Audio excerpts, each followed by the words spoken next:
everybody. Just a quick FYI about today's episode. I have to put this in to avoid any violations. Today's subject is a mature subject. So if you are not able to watch this, if you're not old enough, turn away now. We are dealing with adult conversation today. So, alright, cheers, big ears. Well, hello, everybody. Welcome back to Cocktails and Rocktails with me, your most notorious groupie, Alice Rouse. Author of We've Got Tonight, The Life and Times, that book. These ones here. This is my book. You guys don't see me take out the paperback very often. I do change covers constantly because it keeps the book refreshed in the, new read feed over at Amazon. And, yeah, paperback just designed by my friend Mark. Fucking love him. My friend from Australia. Anywho.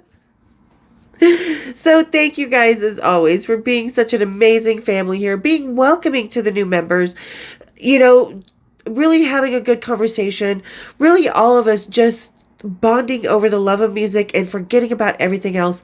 I appreciate that so much. I just can't believe, how much love you guys bring into my life. I'm so fucking lucky, so blessed, so thankful. So thank you guys so much. I just can't even tell you. So today, we are going to get into a little... I know this week is me bitching and ranting about things, but we're going to get into another one because, I think recently with the Diddy charges, a lot of things are exploding, and some of them in ways that they need to explode, some of them not so much. And today, we're going to finish up because we started on the last one. We're finishing up the Bloody Mary because, yeah, it's going to get messy here too. Got that bubble. Oh, everybody, I forgot to do that. Everybody grab your drinks, kick up your feet, and let's have a little cocktails, rocktails. Cheers, big ears. I shouldn't smoke so much weed before I film. Okay, definitely going to swallow that with... I don't think I like ice in my Bloody Mary. It just waters it down. I don't like it. I need more... It just takes up too much room in a glass, But anyway, so really good. I use this spice that I call the Beaumont, which is a very specific region in France that somehow has it down and that nobody else can get this spice mixture down. It's so good. And I use it in everything. My meat, my Bloody Mary, stuff like that, so... But okay, so let's get on to today's subject. Today's subject is hedonism dead? Is having the freedom to experiment in between the sheets or up against the wall or maybe, is that dead? Because, I come from a generation where things went on under Def Leppard's stage and it was applauded, and I've posted it here and on my TikTok, the Def Leppard tour manager video where we're all out at the airport and stuff, and you can hear Kristen and I in the background. And towards the end of that, Joe and Ian, who is in that clip where he's skipping from the plane, he's talking about these videos that Joe wants copies of. Oh, it was all the copies of every fucking thing because Ian Jeffrey was under that stage at Def Leppard filming. But let's get into this. So, okay, so I want to start with saying, victims are victims, and they need their justice. They need to be heard. And people who are the criminals that victimize them need to be where P. Diddy's sitting now. But in all this heresy, because it is a fucking, oh my God, there's even a picture of plastic battery-operated boyfriend device type of things. There's 1,000 of them, which I guess when you're putting on a party of that size, you're going to need that many and that much baby oil. But in all the criminal debauchery that was going on for that, there was just people that were there innocent, doing their own thing. And society is judging them and tearing them out of the closet without their consultation. So where do we draw the line with this? You know what I mean? Because I think there does have to be a line drawn, because if it's a criminal situation, yeah, drag those motherfuckers out. Because one thing about me, no is always fucking no. And people who try and con and seduce and violate an atrocity. It just there is no deeper level of hell for them, in my opinion. So let's get that straight first and foremost, okay? I stand by all victims. All right. So, but like I said, where do we draw the line? Because, oh, okay. Sorry. I'm getting all these pop-ups. Because, like I said, there's certain things that are coming out that people are degrading other people for. You know, like there was somebody saying about how they walked in on a certain Independence Day actor, and this is all alleged. I'm not saying any of this is true. And someone else in a compromising position in a same-sex situation that they didn't expect them to be in. But it was between consenting adults, so why are we dragging them through the mud? Because I think this is going to have a big backlash by doing that, by dragging other people through the mud. I mean, if they did something wrong, drag them through the mud. If they didn't, leave it alone. Because, you know, I think it's so hard as a society, the public, to be publicly shamed in any way, shape, or form. And it's even worse for your own sexual preferences or fantasies or consenting adults. All this between consenting adults, and mind you. So, you know, it's so hard to feel comfortable in yourself as it is when you're with somebody, whether you've known them for a long time, whether it's the first time you've been with them. You know, it's so hard to feel comfortable in your own skin, literally, let alone by sharing a fantasy or trusting somebody with the fantasy, because we know in some things that people like when it comes to S&M and stuff, it's extremely a trusting situation because you've got to trust that person with your life again, literally. So, you know, I don't think we need to shame people for doing things behind closed doors that's between consenting adults. Now, if someone was roofied, that's a whole different story. But if you're just a few drinks and you decide to go take off and, I don't know, ride Mickey Mouse's snout until it falls off, that's your choice. As long as you both are okay with it and you're cool. And yes and no is no. You know what I mean? And pineapple is pineapple. And speaking of pineapples, because we're so quick to put these judgments on the Dave Grohls, on these actors, on these people, drag them out of the closet, even though they did not victimize anybody. They did nothing wrong. You know, they were just getting their freak on. You know, and while the other criminal shit was going on around them. You know, and they might have been totally oblivious to it. Maybe not. And if they weren't, then aiding and abetting should come into that. But, you know, why drag them out? Because, you know, in places like, you know, we went with the family to Ocean City in North Carolina. Absolutely great little city, wonderful little beach community. But what I didn't know was pineapples. Because I had something with a pineapple on it.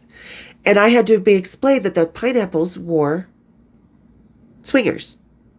Same with like in the villages, I think in Florida, or we see this a lot with the bath poofs. Different bath poofs for different things. So why are we shaming these actors? But we were finding these communities amusing. And we think it's cool that they do this. And we'll post it with a sense of humor. But when we talk about walking in on two actors who we didn't know would like each other as a scandal, as wrong, as shameful. You know, so I think we really have to kind of give the same respect to people who are not hurting other people that we do to bath poofs and pineapples. You know what I mean? Because consenting adults, to each their own. We don't know what people, we cannot define other people's relationship, marriages, or anything by our own standards, what we define ours by. Because it's like, it's a case-by-case basis of what they make it. And, you know, we expect people to go wild in Vegas for a crazy weekend, and what happens in Vegas stays in Vegas. Or college kids to be at the frat party living it up, you know, the house bouncing, you know, couple girls going up with a quarterback, whatever. We expect that, but then why drag people out just because they have a name public? You know, I mean, it's okay. Like I said, if it's damaging something around them, whether it be criminal or whether it be lying and stuff like that, it's okay to keep things private. It's okay. But if you're in a situation where you're being a hypocrite, then yeah, okay. But just normal, consenting adults, people not hurting anybody, not lying, just keeping things to themselves, which is okay. But because I think we've kind of blurred the line between it's okay to have your desires and your fantasies between you and your consenting partner, adult partner. I think we're kind of at a tipping point where we're blurring those lines, that we're kind of criminalizing people for not being what we thought they were. Even though they were not hurting anybody else, they weren't being hypocrites, they weren't lying. They just, and especially what we're finding out about one of these couples, that they had an open marriage, stuff like that. That's their marriage. It's their right to keep it open. I'm not telling them. Back in my day at resorts like, I don't know if it was around at the time, but Atlantis or, Cozumel or places like that, there used to be these vacation packages or parties called hedonism. And I'm pretty sure this is where the P. Diddy's freak-offs originated, but hedonism is definitely a safe zone, a safe area of respect and consent and adult consent, but it was hedonism. You would go to these beach resorts. In fact, Kristen went with a musician or two and see what room your pineapple fit in. See what room your little, bath poofies were hanging on. And everybody was cool with that. It was sex, drugs, and rock and roll without the rock and roll, without the rock stars.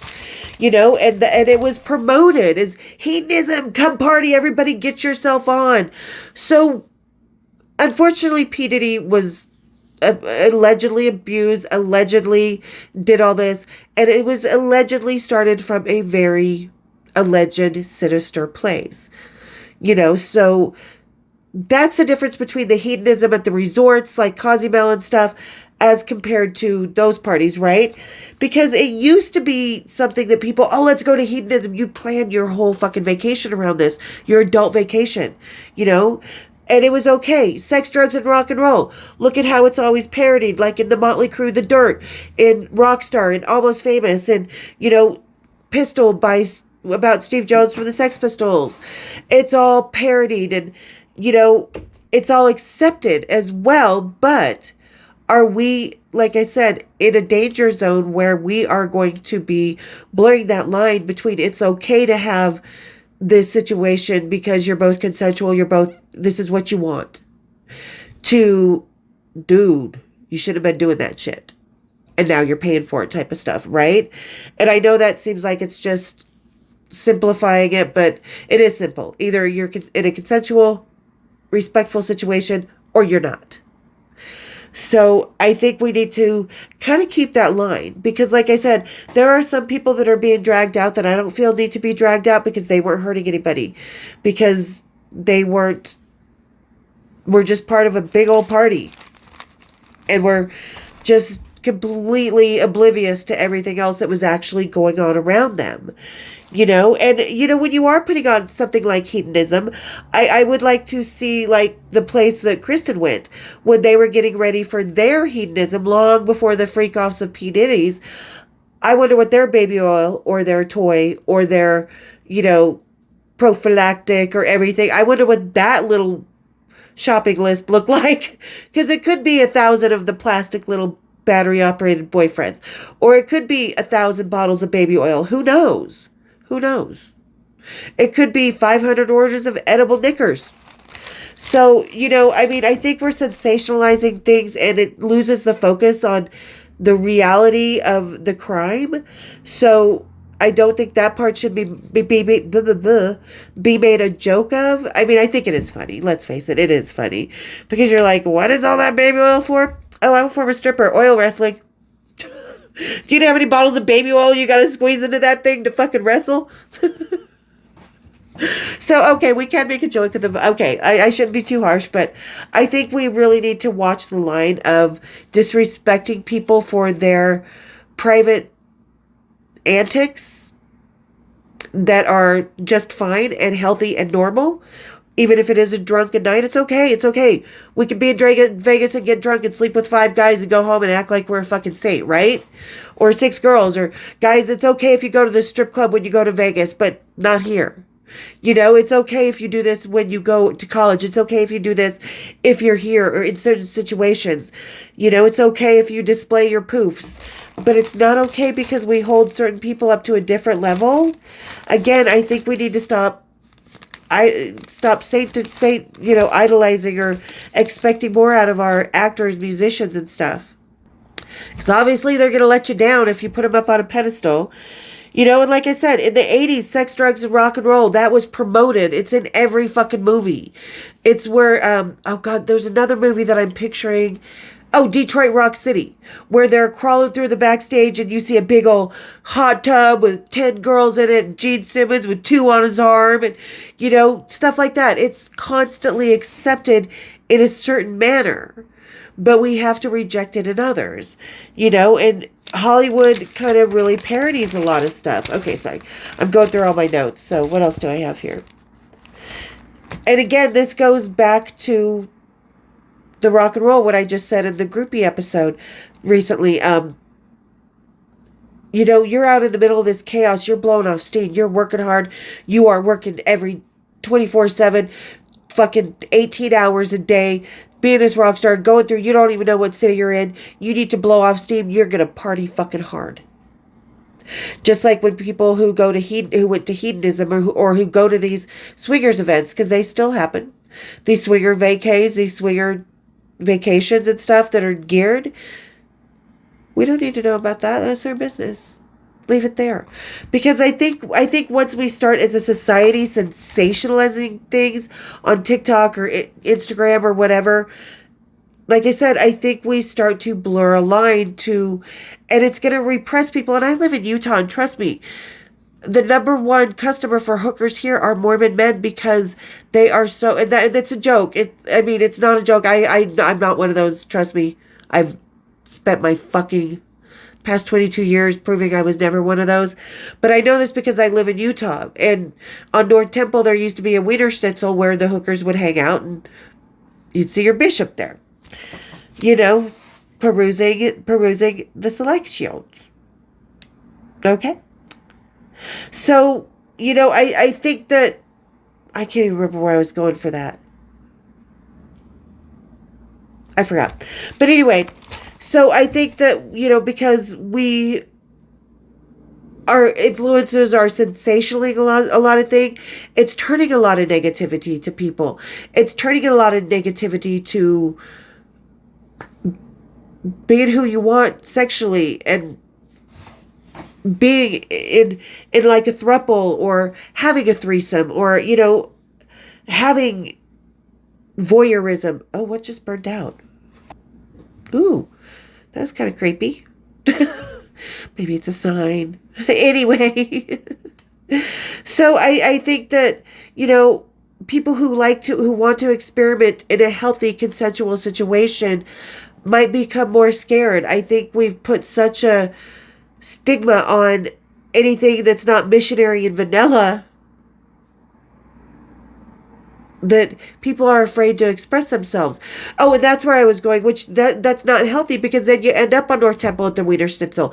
Then you end up doing what P. Diddy did. Then you end up doing what plenty of criminals sitting down at the point of the mountain have done in violation. I think that society needs to kind of be very careful with that, especially right now, because like I said, we do have the influence of social media like we've never had it before, and sensationalism, and kind of like you look at your favorite influencers, and if something comes on the breaking news, all 12 of them have the exact same thing. All 100 of the people said the thing about Lori Maddox, just like Hawk did. All these people, it's all the same trickled down opinion, which creates a certain cult-like mentality, to think a certain way. And it's not cool. And I'm not talking politics here. I'm talking just about in general how, Vogue tells us what color is the color of the year. Or skinny jeans are no longer in. We're going with bell bottoms now. You know what I mean? It's just like, it's the same with fashion and, sexuality, that people make the judgments and they try and tell us what's good and what's not, what we can and can't do. But, what it comes down to, and this is, I think it's, if you are healthy, meaning no harm, consensual in your actions with the other person or people, and you're honest and open, I don't think we should condemn anybody for people walking in on, oh, I didn't expect you two to be in here.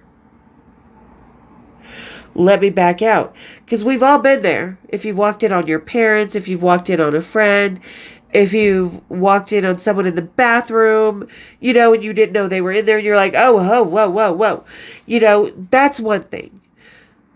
That shouldn't be, the people in that room should not be degraded. They shouldn't be called out as like they were criminals, because they weren't.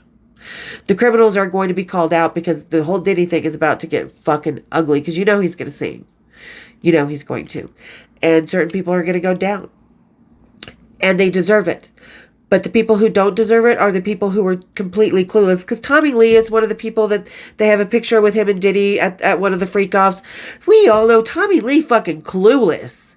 Clueless. He had no clue any of that shit was going on. I guarantee you. Clueless. He's just a guy out there having a good old fucking time. He's part of that 80s rock star mentality. But, so I don't know what role Tommy Lee has. I have no idea, but I'm just using that as an example. Anything that is throwing at him is alleged. We don't know who or what Tommy Lee was enjoying. Only he does and the people involved. So I'm just saying that there was this one picture, but in my opinion, I don't think Tommy Lee had any fucking clue about the atrocities going on, because he just fucking there. He's kind of like that innocent kid that just doesn't have a clue. So, but tell me what you guys think about that line being blurred or not blurred. Tell me what you think down in the, in the comments, because as a society, should we be holding actors and rock stars up on that pedestal and allowing people in Ocean City or the Villages to get away with the poofs and the pineapples? And we're not judging them. So why do you think we hold certain people to a higher standard than we hold others? So put it down in the comments. Let me know, you guys. And like I said, with this subject, I'm free-spirited when it comes to being in bed. I've had my experimentations. I found things I didn't like. I found things that I did like. I think we should all have that healthy exploration in our lives. I think we should all have the privacy to be someone be a freak behind a closed door. As the whole old saying goes, a lady on the arm, a whore in the bedroom. And it's okay to keep things private that we don't want other people to know. It's okay to keep certain things about your marriage private. It's okay to keep things private, and you shouldn't be condemned for it. And goddamn it, Cozumel, bring back hedonism. Maybe that's what we need, and not in a non-P. Diddy kind of way. Because it's okay. Nude beaches still exist. Let's go there. Let's start with that. Don't be afraid to be yourself in a respectful, consensual situation. Never be afraid, okay? Don't let society make you feel like, oh God, I'm horrible for this. Because it's okay. It's okay if you want to suction a battery-operated boyfriend on the wall and have a little fun with it in your own bedroom. Do it. Do it. Who cares? Who are you hurting? The cat? No. Unless you step on it on accident. Oh God, that just made it sound like that is not my bedroom. That was actually getting on Saigon Kick's bus one night after a concert when... But Phil's already talked about that. Phil, the drummer of Saigon Kick, has already talked about his crazy fucking brouhahas. But we're not judging him as a society. I just think we've gotten to a point where we put too much onto situations that don't deserve it. But like I said, the situations that deserve it, oh yeah, put it all onto them. Just don't drag other people who might not have had a clue what was going on into it and hurt them. Let them come out of the closet on their own way. Let them have a chance to tell on themselves, okay? Because you wouldn't like it. None of us like it if somebody's trying to tell our story for us. There you go. All right, you guys. Thank you to everybody who's made it to the end of the video. Thank you. I know it's kind of a crazy, weird, serious subject, but it shouldn't be, because sex should never be that serious. We should be okay to experiment, to enjoy, to release all of that. Just close your eyes, throw your head back, and hit that subscribe button, hit my bells, and we'll see you next time on Cocktails Rocktails. Cheers, big ears.